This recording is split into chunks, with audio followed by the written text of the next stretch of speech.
Vamos começar? Pessoal, muito obrigado por terem vindo. É uma honra sempre para mim palestrar no QCon. Então, essa é a minha palestra, além dos paradigmas, eu já falei um pouco sobre ela mais cedo, né? O ponto importante aqui é que nós vamos falar sobre como é que você entende características das linguagens de programação, independente dessas classificações maiores de paradigma, porque são essas características que vão guiar as suas decisões na prática. De dizer, será que esse padrão de projeto faz sentido nessa linguagem? Será que esse jeito de codar faz sentido nessa linguagem? É baseado nas características, tá? Então, esse é o nosso tema. Eu vou mostrar exemplos em Go, e se der tempo também um exemplo em Python. Bom, eu sou o Luciano Ramalho, eu sou consultor na ThoughtWorks. A ThoughtWorks é uma empresa de consultoria global que tem em 14 países. A gente desenvolve software para missões muito complexas, para clientes grandes, pequenos e médios.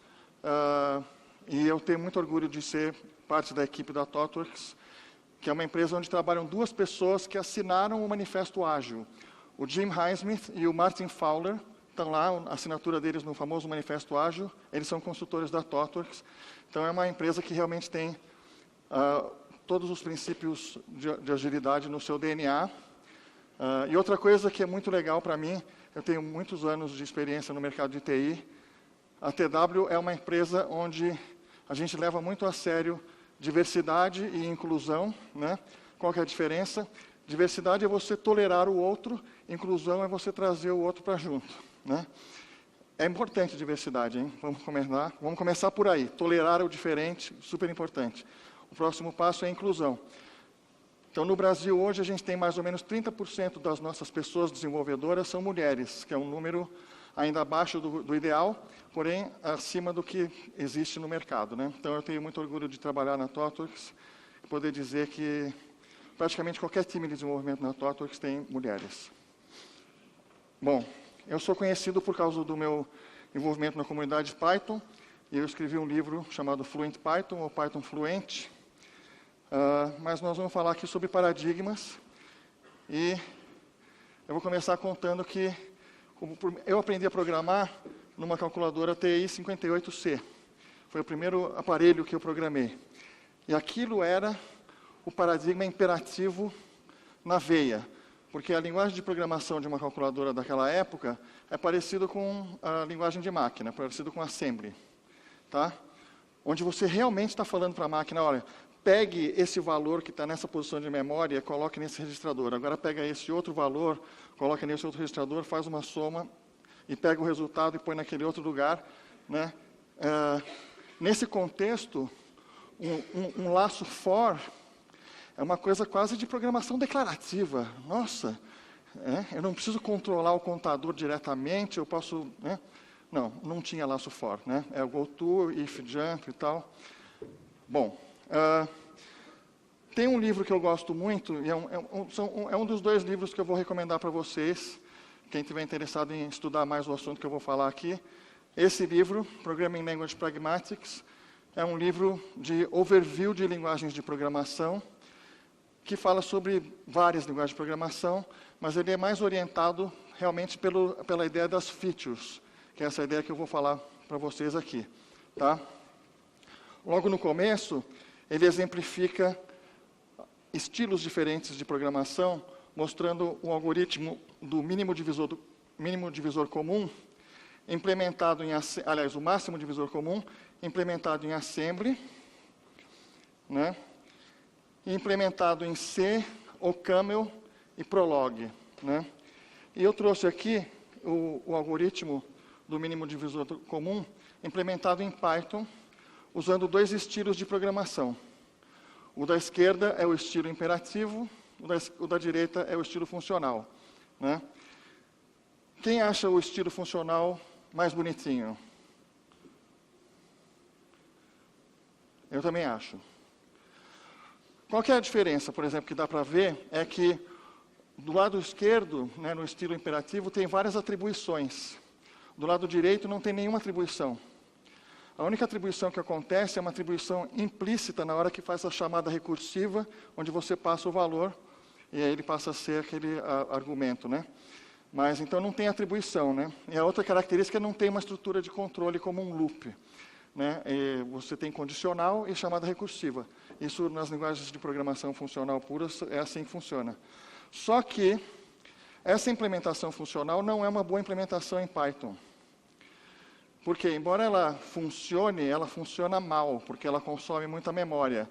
Python não tem uma feature, uma característica fundamental de linguagens de programação funcional, que é a chamada otimização de chamada de cauda, Tail Call Optimization, né? Se você não tem essa otimização, e a maioria das linguagens que suportam recursão, mas não são funcionais, não tem essa otimização, por exemplo, Go não tem, Java não tem, Python não tem, está sendo discutido se vai ter numa versão futura do JavaScript, mas JavaScript ainda não tem. Sem essa otimização, essa forma funcional de programar com recursão, ela é muito ineficiente, tá? Porque ela vai consumir memória, ela vai consumir muita memória, tá? Então, isso é a primeira dica de que o que te ajuda a entender se uma determinada forma de programar faz sentido ou não, tem a ver com as features que a linguagem implementa, tá? Bom, naquele livro que eu falei, do Scott, tem um lugar onde ele fala de classificação de linguagem de programação. Percebam que é interessante que esse autor, ele resolve colocar como um exemplo, está dentro de um box no livro, isso, ou seja, não é que o livro inteiro está organizado em torno de paradigmas, ele falou assim, o pessoal fala de paradigmas aí e tal, tem aqui um pequeno box que discute essa parada dos paradigmas, né? E lá nos paradigmas, ele dá alguns exemplos de paradigmas e linguagens, né? Por exemplo, ele divide em duas grandes categorias, declarativos e imperativos, daí tem a funcional, tem lá ML, Haskell, por exemplo, né? Imperativa tem C, Ada, Fortran. E aí tem essa característica, essa categoria bizarra, scripting, tá? Isso eu estou botando aqui para criticar justamente essa questão, um problema fundamental que tem com categorizações. Todo tipo de categorização é tendenciosa. Ela carrega os vícios culturais de quem faz a classificação, tá? Então, por exemplo, por que Python está separado de Smalltalk? É por puro preconceito acadêmico, na minha opinião, tá? Porque Python e Smalltalk são muito parecidas, tá? São linguagens dinâmicas, orientadas ao objeto. O tipo de coisa que você faria em uma, você faria na outra, tá? Então, a separação realmente é arbitrária, na minha opinião, está lá só porque, na academia, as chamadas linguagens de scripting não são levadas a sério, né? Mas não porque elas intrinsecamente sejam piores ou diferentes, né? Outra classificação de um livro brasileiro, de uma professora e um professor do Departamento de Computação da USP. Elas têm essa classificação aqui.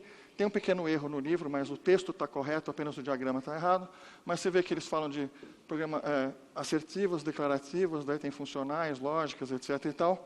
Mas o que é interessante reparar é que é uma classificação parecida, mas não idêntica à outra, tá? E o que acontece é isso. Se você abrir 10 livros que se propõem a categorizar a linguagem de programação, talvez você encontre 10 categorizações diferentes. Tem um site até chamado The Language List, que eu achei, que se propõe a ser um repositório de informação sobre mais de 2.500 linguagens de programação. Infelizmente, o site está quebrado na hora que você vai ler as linguagens de programação, tá? Mas uma parte que não está quebrada é uma parte chamada Language Categories. E aí, gente, tem categoria a rodo, entendeu? São páginas e páginas de categorias diferentes, tá? Então, vamos falar sobre categorias, tá?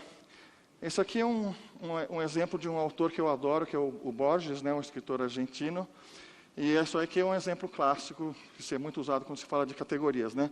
Então, segundo o Borges, ele inventou, né, uma enciclopédia chinesa, chamada Empório Celestial de Conhecimentos Benévolos, onde lá os animais são divididos nessas categorias. 1. Pertencentes ao imperador. 2. Embalsamados. 3. Amestrados. 4. Leitões.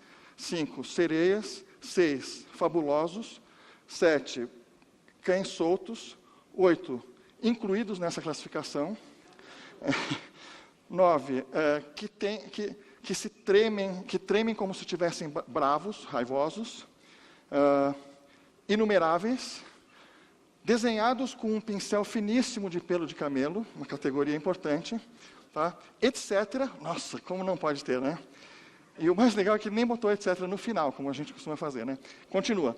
Que acabam de quebrar um jarro, e aqueles que de longe se parecem com moscas, né? Na verdade, é um texto que ele fala sobre justamente a futilidade de tentar organizar as coisas do universo em categorias, né? E eu vou dar um outro exemplo, que é muito legal, né? Isso daqui, supostamente, é uma classificação baseada em fatos científicos, certo? O número atômico é o número de prótons que tem no núcleo, né? A posição a disposição das linhas e colunas aí tem a ver com o número de elétrons nas camadas, né, do modelo atômico. Então, é uma coisa que, vamos lá, experimentos físico-químicos conseguem determinar a localização exata disso daí, e é uma coisa que não dá muito para discutir. Porém, esta categoria aqui, chamada de gases nobres, ela tem dois problemas, por isso que eu botei entre aspas gases e nobres, né? Vamos falar primeiro sobre nobres. Por que nobres? Porque isso é uma classificação do século XIX, onde a nobreza imperava, né? E o que é um nobre? Um nobre é uma pessoa que não se mistura com qualquer outra, entende? Então, por isso que são os gases nobres, porque, teoricamente, eles não participam de reações químicas com outros elementos, certo? Mas o segundo erro é gases. Na época, achava-se que esses elementos só podiam existir em formato gasoso. Mas depois se descobriu que se você pegar hélio e refrigerar bem refrigerado, ele vira líquido. Então, eles não são intrinsecamente gases, e muito menos nobres. Tá?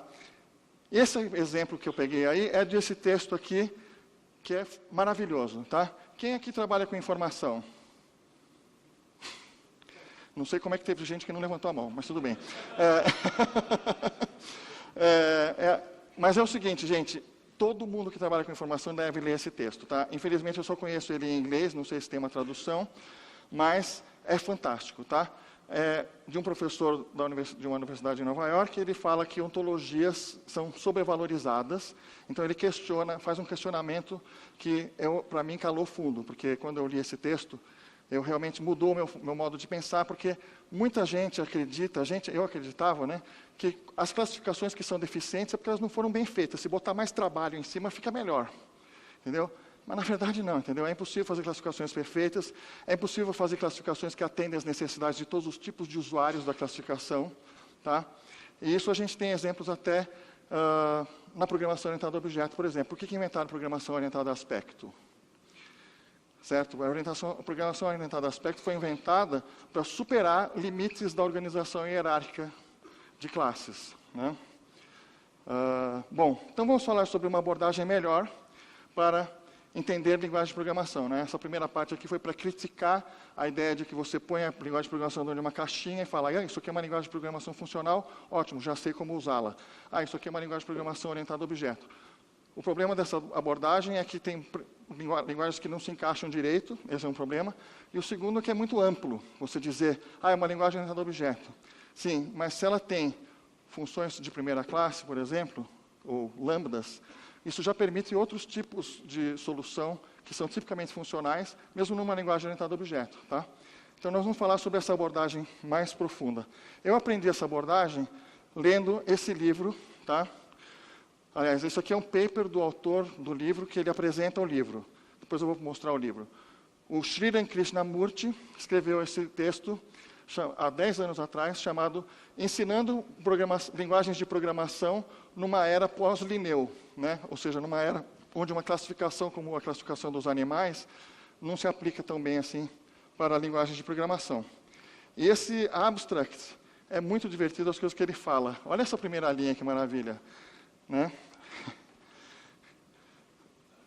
Paradigmas de linguagem de programação são um legado moribundo e tedioso. Olha, isso não sou eu falando, tá?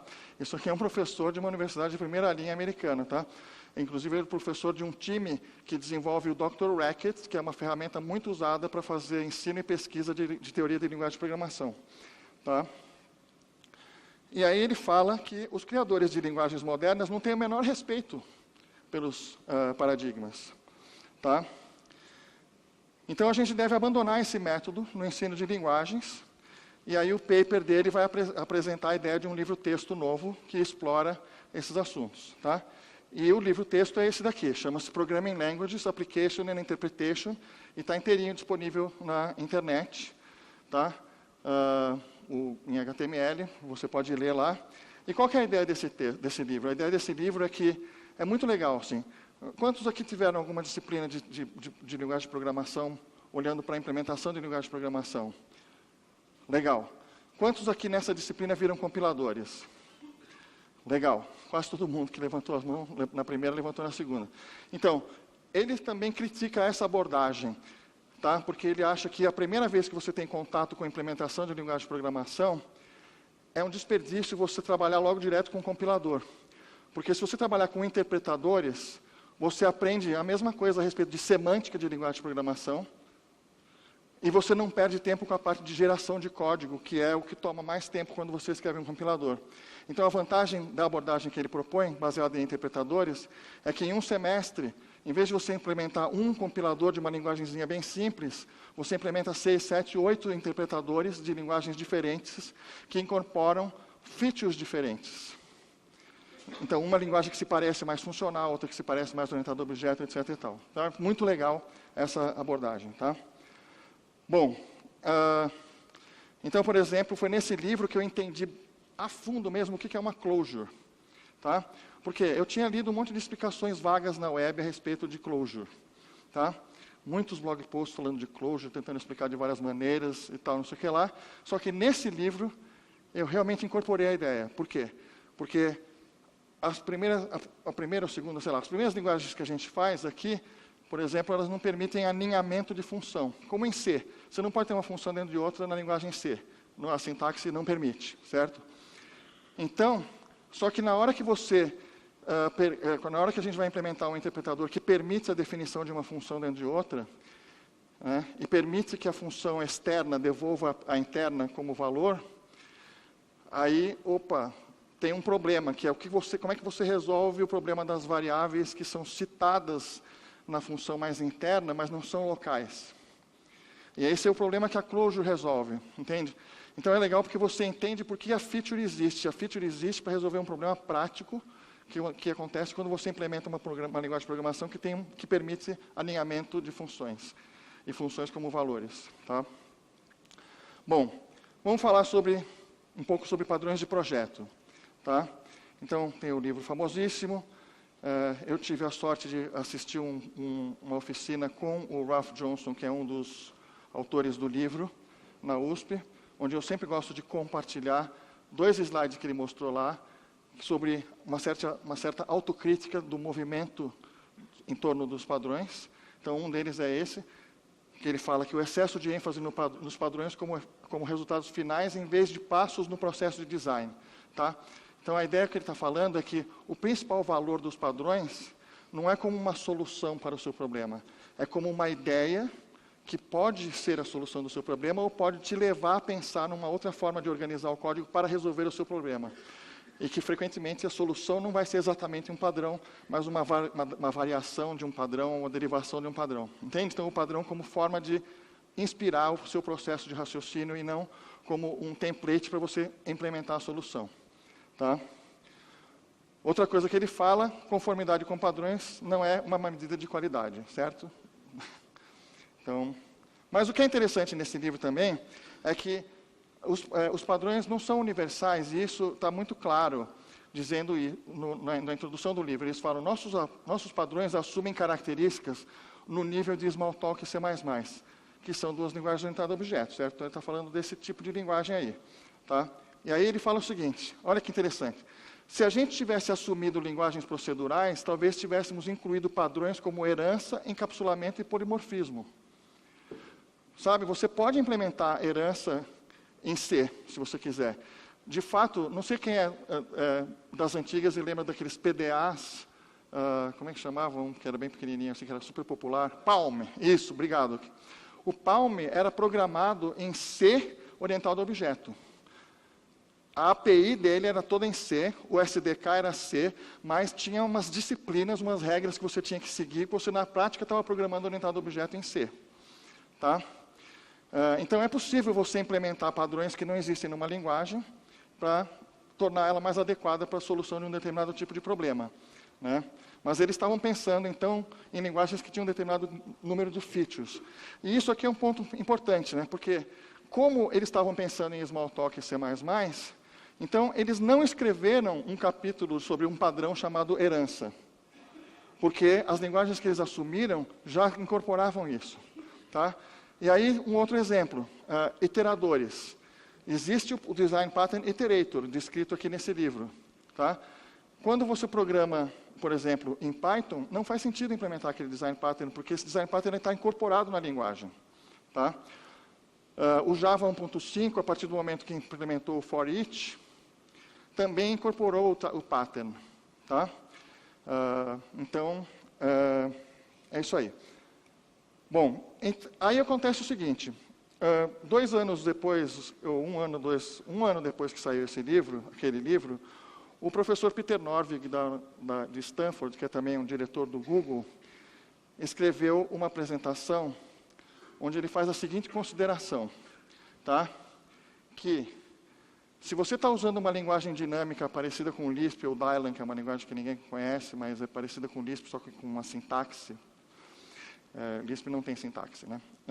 Então, o que acontece é que 16 dos 23 padrões têm implementações qualitativamente mais simples em Lisp ou Dylan do que em C++. Pelo menos para alguns usos de cada padrão. Tá? Percebe? Então, é uma informação relevante. Tá? Assim, a maioria dos padrões não se aplicam nessas linguagens. Tá? E são linguagens que têm características funcionais e também têm características de orientação a objeto. Tá? O Lisp está falando de Common Lisp, que é uma linguagem que tem um sistema de classes e tudo. Tá? Bom, e aí tem esse slide aqui, que ele fez, que é muito interessante, onde ele dá nome aos bois, digamos assim. Né? Por exemplo, falar o segundo item, que é uma coisa que eu já mencionei. Se a linguagem tem funções de primeira classe, como o Java passou a ter no Java 1.8, certo? Que é a ideia de que você pode passar funções como argumento e receber funções como valores, atribuir funções a variáveis, etc. e tal. Né? Mas isso é uma coisa que é super comum em outras linguagens, só o Java que demorou muito para chegar lá, mas Python tem, Go tem, JavaScript tem, Ruby tem, enfim. Se a linguagem tem essa característica, você deve repensar as aplicações dos padrões Command, Strategy, Template, Method e Visitor. Tá? Porque, em muitos casos, vai ser muito mais simples do que a receita que tem no livro. Tá? Então, bom, e aí tem ele falando de outras características aí, né, que diferentes linguagens têm ou deixam de ter, né?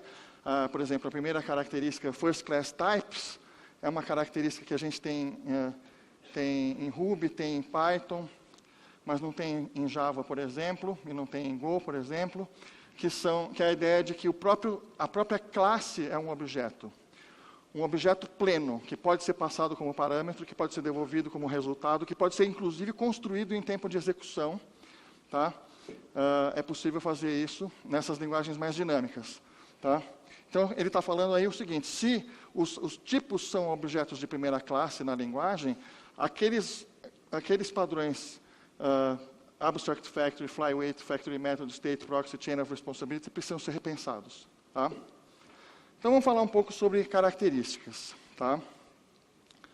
Então, por exemplo, eu tenho aqui uma lista de características. Né?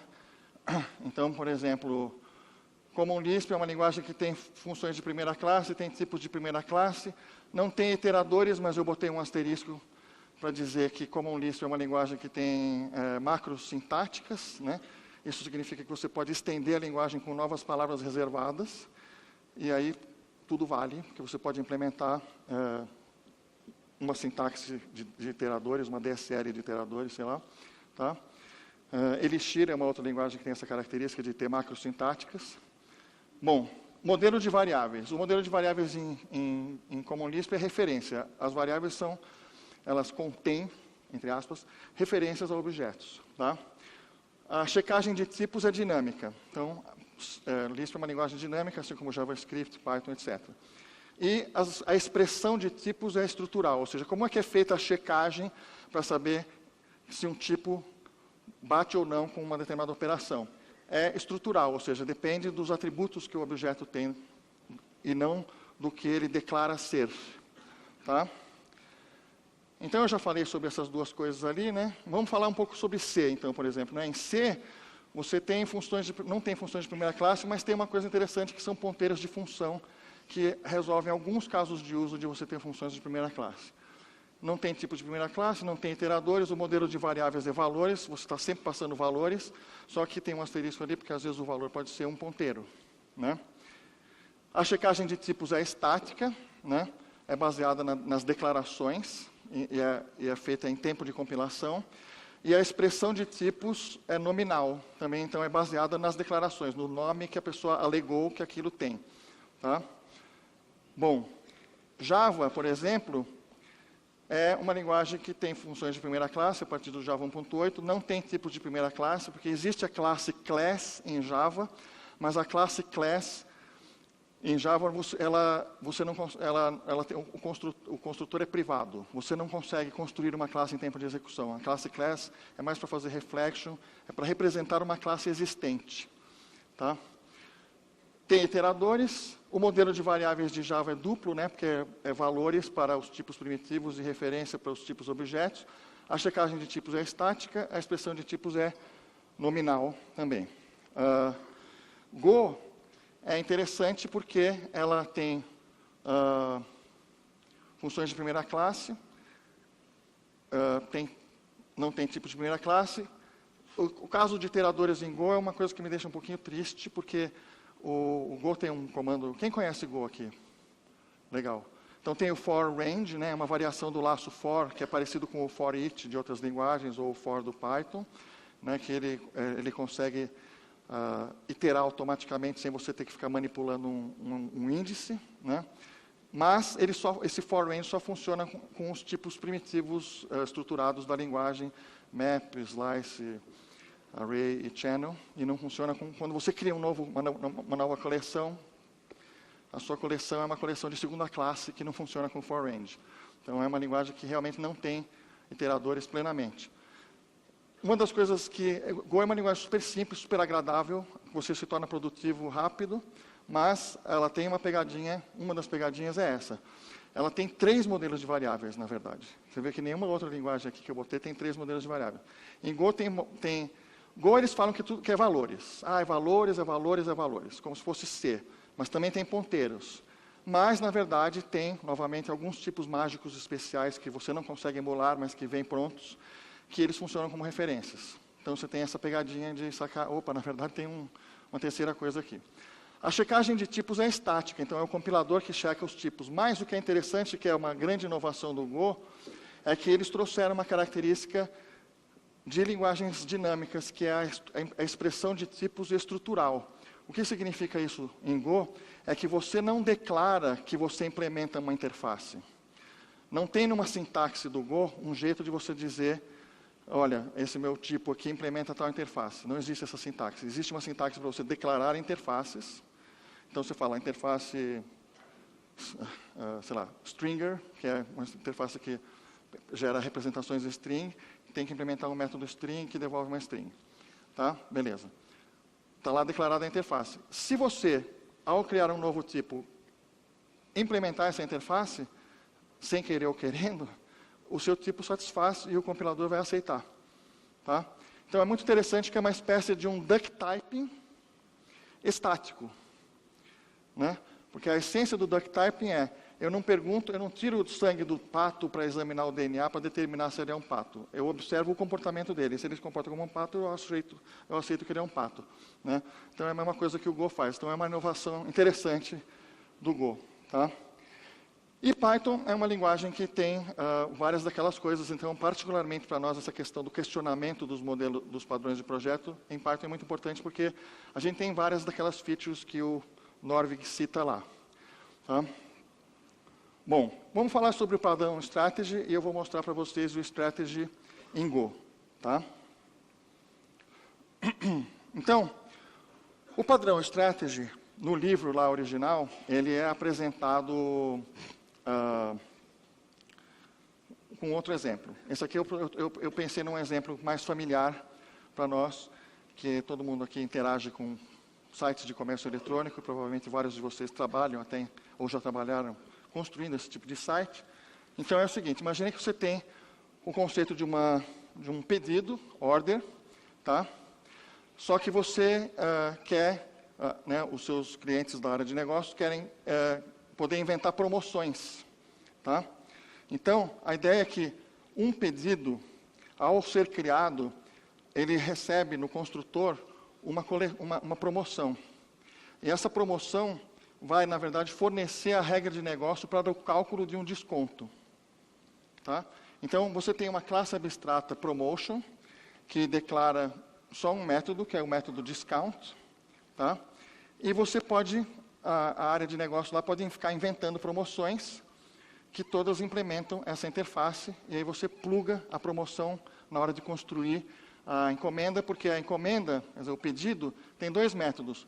O método total, que dá o valor total dos itens, e o do, que é o valor a pagar. O valor a pagar é o total menos o desconto. O desconto pode ser 0 ou pode ser um outro número.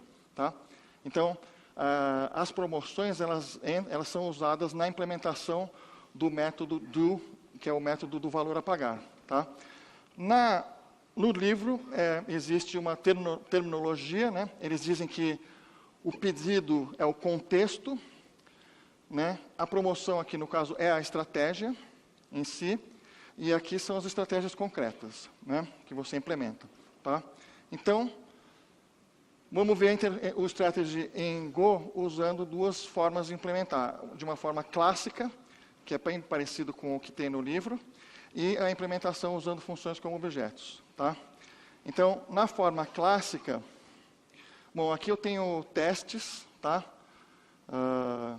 Eu sou viciado em testes, então primeiro eu fiz os testes, primeiro eu fiz um teste, eu implementei para passar aquela coisa, né? TDD. Mas o que a gente está vendo aqui é que, ao criar uma encomenda, repare aqui, ó, ao criar um pedido, eu passo para o construtor, né, um cliente, um carrinho de compras e uma promoção, que no caso aqui é a promoção de fidelidade. Tá? Uma coisa que é importante entender sobre esse pattern é que a responsabilidade de escolher a promoção é fora do contexto. Tá? Quando o contexto é criado, alguém, por algum processo não descrito no pattern, já disse qual é a estratégia a ser usada naquele caso. Entenderam? Então, já está aqui escolhida uma determinada estratégia, que é a estratégia da fidelidade. Tá? E aí, a gente faz um teste e verifica que o total deveria dar um certo valor e o valor a ser pago. Esse aqui não importa a promoção, mas esse aqui importa porque a gente está vendo o valor a ser pago. Né? Bom, muito bem. Aí, aqui são mais testes, eu vou pular um pouco.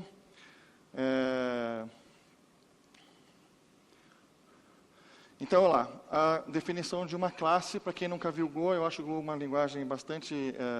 desculpa aqui. Eu acho Go uma linguagem bastante legível, tá? Então, aqui, basicamente, como é que você constrói uma classe em Go? Você define uma struct, que é como um registro em outras linguagens, né? E depois você associa métodos que tem essa sintaxe aqui, onde tem um parâmetro que é declarado antes do nome. Tá? Esse é o chamado receiver. É o this em Java ou o self em Python. Tá?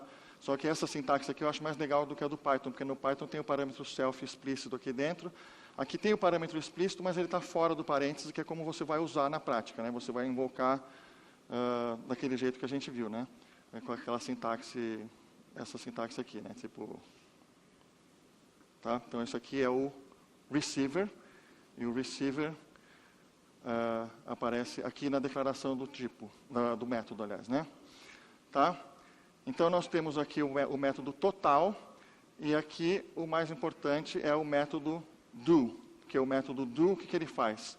Ele computa o total e subtrai o valor retornado pelo promotion, que é um campo do O, que é o meu receiver, né? Então, uma coisa diferente, né, que eu estou acostumado com Python, Java, etc., é que aqui não tem um nome padrão um nome padrão para a variável que representa o objeto em si. Não tem self nem this. Aqui eu chamei de O de order, é como eles fazem. Geralmente eles usam uma letra, acho que eles têm preguiça de digitar, o pessoal que criou o Go, e aí fica assim, tá? Então, esse daqui é o self ou this, certo? Então, ele está invocando na própria instância o método total e subtraindo o valor retornado pelo método discount do objeto promotion que foi passado, que é um campo, né, que tem aqui. Está vendo? Muito bem. E aqui é a implementação do... desculpa, peraí. Sim, muito importante, eu pulei essa parte, porque aqui é o tipo que representa o pedido, e aqui é a definição da interface, que é a estratégia, né?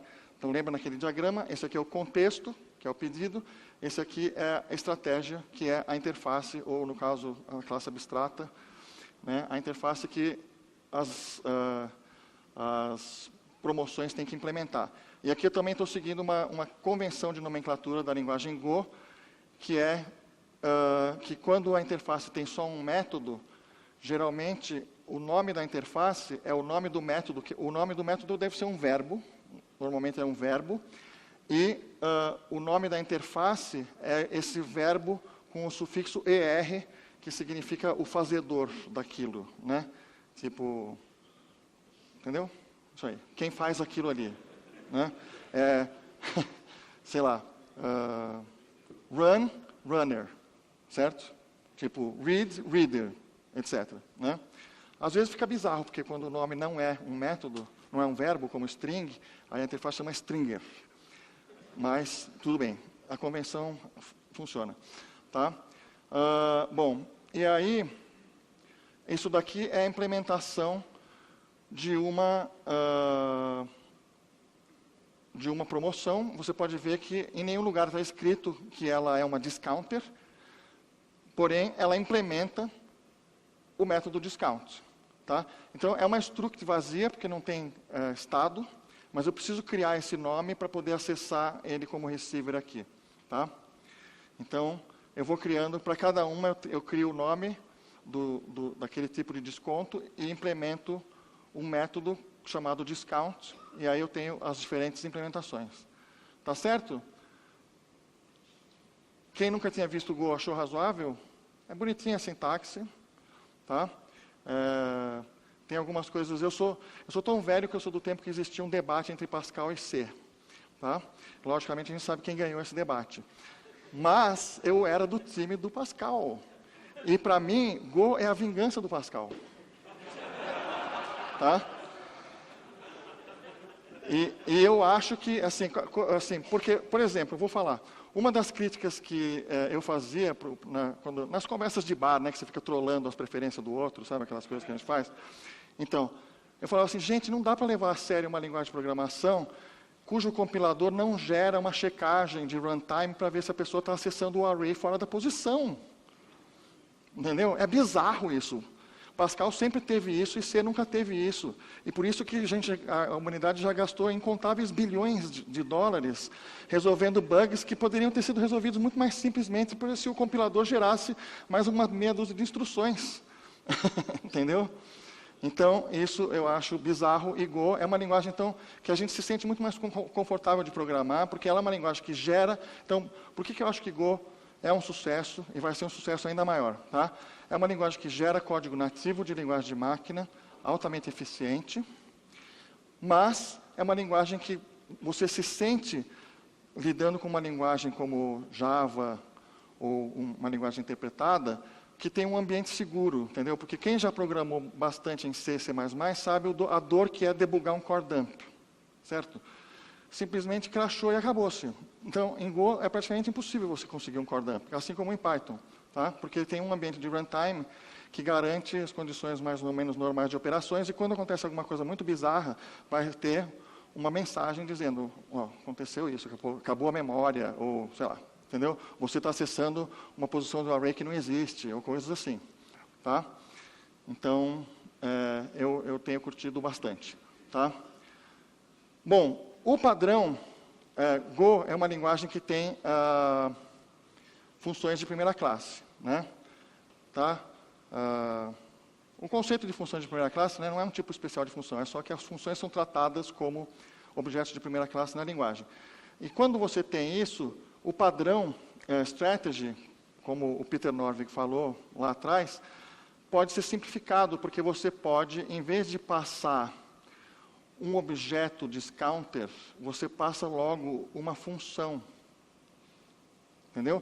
Em vez de você ter que implementar um tipo que implementa uma interface, tem um método lá, você já passa logo a função, que é o método, certo? Então, por exemplo, isso é um pattern que você pode observar. Qualquer API que exige que você implemente uma interface que só tem um método, numa linguagem de programação que tem funções de primeira classe, o mais fácil é você entregar logo uma função. A API deveria suportar isso e a linguagem deveria suportar isso também, tá? Então, você vê que aqui, ó, o código fica mais simples, porque aqui fica explícito o que é o promotion. Aqui está, promotion é o discounter, eu tenho que ler em outro lugar para saber o que é o discounter. Aqui está explícito. Não, o promotion é uma função que recebe como argumento um pedido e devolve um inteiro, tá? Que é o valor do desconto, tá? Aqui eu tenho o uso, tá vendo? Em vez de eu acessar o campo para daí acessar o método, eu simplesmente invoco o campo, porque o campo é uma função. Então, pronto, tá? Você economiza algumas linhas de código, tá? E fica interessante, tá? Aqui as estratégias concretas, elas são simplesmente funções, não tem mais que declarar o tipo, tá? Não tem um receiver, porque é uma função, simplesmente ela recebe a encomenda como argumento, tá? Aqui tem até uma redundância, porque o receiver tem que ser... Ah, não, aqui é uma... bom, enfim. Tá. Qual é a solução mais idiomática, falando em termos de Go? Tá? Quem acha que a primeira solução é mais idiomática? Quem sabe Go? Quem acha que a segunda é mais idiomática? Vamos lá. Quem acha que a primeira é mais idiomática? Que é implementar um tipo que tem uma interface tipo discounter. Ninguém? Uma pessoa. Quem acha que a segunda forma, que é passar uma função, é mais idiomática em Go? Legal, muito bom. Então, é assim, na biblioteca padrão de Go, na verdade é muito comum interfaces de um método, né? Do tipo daquela primeira implementação que a gente fez, que tem o discounter, tá? Porém, existem casos na biblioteca padrão onde você passa função, como, por exemplo, essa função handleFunc do pacote HTTP, tá? Ó, tem duas, na verdade tem duas, tem a handle e a handleFunc. A handle você tem que passar um handler, então que é um cara que implementa o método handle. Mas se você já tem uma função que vai fazer o tratamento da resposta para você, você pode passar uma função direto que recebe como parâmetro um response writer e um pointer de request, tá? E aí, como é que você devolve a resposta mesmo? Olha lá. É porque o response writer é uma referência. Então, aí você vai escrever nesse negócio aí, então, tá? Mas, enfim. As duas formas aparecem na API, tá? A gente tem, tipo, 6 minutos, eu vou passar voando pela versão em Python, tá? Que é uma coisa que eu só quero mostrar, porque dá para fazer a versão em Python parecida com a do livro, com classes e uma classe abstrata e classes implementando as promoções. Também dá para fazer com função de primeira classe, mas o Python tem uma coisa interessante que existe também, mas é muito pouco usada em PHP e JavaScript, mas em Python é bastante usado até, em certos frameworks e tal, que é a ideia de um invocável. O invocável em Python é uma classe que implementa um método chamado underscore, underscore, call, underscore, underscore. E o que acontece é que as instâncias dessa classe se comportam como funções. Você pega uma instância e invoca ela direto. Tá? E isso é interessante porque é meio que uma coisa híbrida, um casamento de ideias da orientação a objeto com programação funcional. Você pode, às vezes, quando você precisa ter um contexto mais complexo, mas a API pede uma função, você cria um invocável. Tá? E a sintaxe para criar bom, aqui para instanciar o invocável é simplesmente chamar a classe, né? Mas ele vai devolver uma função. Né? E aqui você vê a implementação do método call. A gente fala dundercall, 2 underscores call. Tá? Então, é só para mostrar que uma linguagem que tem uma feature diferente, que é essa ideia dos callables, dos invocáveis, permite ainda uma solução diferente. Tá? Qual é a solução mais idiomática em Python? Tá? Enfim, a estratégia clássica, usando uma classe abstrata e tal, em Python ela soa muito verbosa para nós. Tá? Mas funções de primeira classe são muito comuns em Python. Tá? E, por outro lado, se você precisar parametrizar, que é o segundo exemplo aí que eu fui meio correndo, mas o segundo exemplo envolve uma parametrização em tempo de execução do valor do desconto, e nesse caso, ou melhor, da porcentagem do desconto, nesse caso, você poderia fazer com Python ou Go, usando closure, que você vai fazer uma função que vai devolver outra função, e aí ela vai carregar essa parametrização na closure. Ou, em Python, você pode fazer objetos invocáveis, que, segundo um cara aí muito fera em Python, ele considera a melhor forma de fazer esse tipo de coisa, em vez de usar closure. Tá? Então, concluindo, o lance aprenda as características fundamentais. Ou seja, em vez de pensar em linguagem de programação desse jeito assim, tem aqui as funcionais, as orientadas a objeto, as imperativas e tal, que cria uma série de problemas, porque tem umas que não se encaixam direito em nenhum lugar, tem outras que encaixam em vários lugares e tal. É melhor você pensar assim. As linguagens têm features. Algumas têm triangulinhos rosa, outras têm pentágonos roxos e outras têm estrelas laranja. Porque essas features é que vão determinar se um padrão de projeto, por exemplo, faz sentido usar ou não. Não o fato de que a linguagem foi coroada como orientada a objeto ou funcional. Tá? E aí, isso aqui parece uma bagunça, né? Nós estamos tentando fazer isso aqui para entender melhor as coisas. Isso aqui parece que deu uma bagunçada, né? Mas não, você pode organizar a sua mente dessa maneira. Diferentes linguagens, diferentes features. Tá? Então, eu proponho isso como um exercício para você.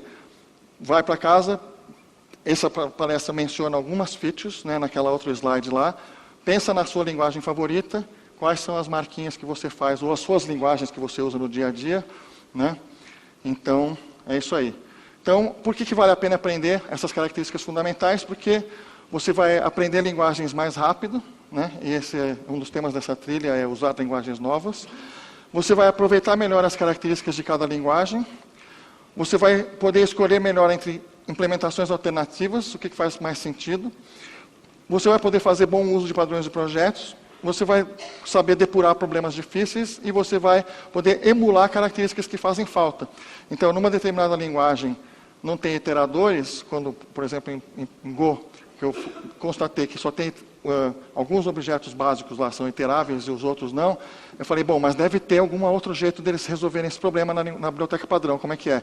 Qual é o padrão que eles usam? Tá, então é sempre assim, tem um método next e tal, não sei o que lá, então aí você segue o outro padrão, né? Porque você sente falta do iterador, o iterador é interessante, como é que você faz isso numa linguagem que não suporta?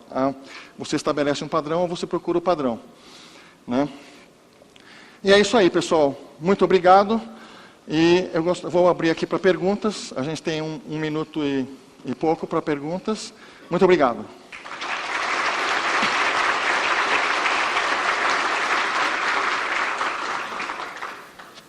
Perguntas?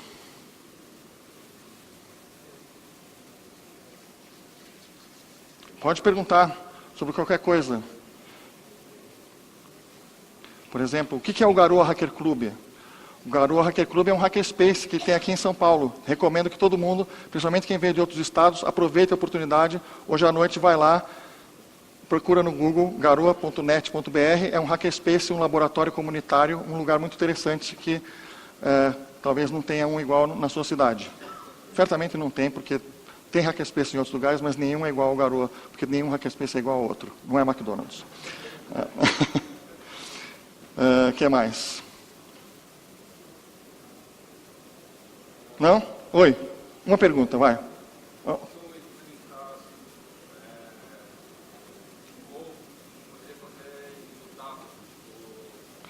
Sim. Essa é uma outra característica muito importante, que tem linguagens que têm esse conceito de imutabilidade, né? E em Go tem uma forte tendência de que tudo é mutável, né? Pois é.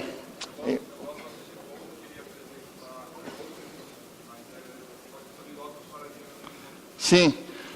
Pois é. Então, eu não sei como suportar a imutabilidade de uma forma que o compilador garanta em Go. Mas o que eles recomendam, né, é que as Go-rotinas se comuniquem só através de channel, né? E o channel é meio que uma fila imutável, né? Porque você só consegue ler, por exemplo, ou escrever, você não consegue acessar, né? Mas, ótima pergunta, mas essa é uma característica fundamental que você tem que observar na linguagem. É uma tendência em Python ter mais estruturas de dados imutáveis, sabia? E em JavaScript também. Só mais uma, vai. Última lá. Eu acho legal, por exemplo, em JavaScript, que você tem a opção de fazer de várias formas, inclusive isso que você falou. Você pode passar a função ou passar o objeto que tem a função dentro. Sim. O objeto pode ter uma classe ou não e tudo mais. Sim. Só que muitas vezes eu fico confuso na hora de decidir qual das opções eu vou escolher. Concordo. Aí, sei lá, primeiro parece que só uma função resolve, depois aparece uma situação que não resolve, Sim. precisa criar um objeto. Depois, Sim. se o objeto não resolve, precisa criar a classe. Sim. Você fica refatorando muito o código. Então tem esse... Quer saber o que você acha também dessa... Várias opções acaba tendo a desvantagem de ter que decidir também. É verdade. Então, eu acho que uma das ideias é quando você forma um time para fazer um projeto, você conversar com o time a respeito das features da linguagem que vocês vão dar preferência. Entendeu? Quando tem isso, né? Mas é legal esse exemplo que você deu. Eu vou fazer um pouco de propaganda de Python. Eu gosto muito de Python, vocês sabem, né? Que justamente o negócio daquela classe invocável que eu mostrei, ela resolve esse dilema. Porque você pode começar do jeito mais simples, que é implementar uma função, mas daí você fala, não, eu preciso de estado, eu preciso de uma coisa mais complexa, daí você substitui por uma classe que vai se comportar no mesmo lugar. Entendeu? Legal. O operador parênteses, é isso aí, exatamente. É isso aí, pessoal. Acabou o tempo, muito obrigado. Valeu.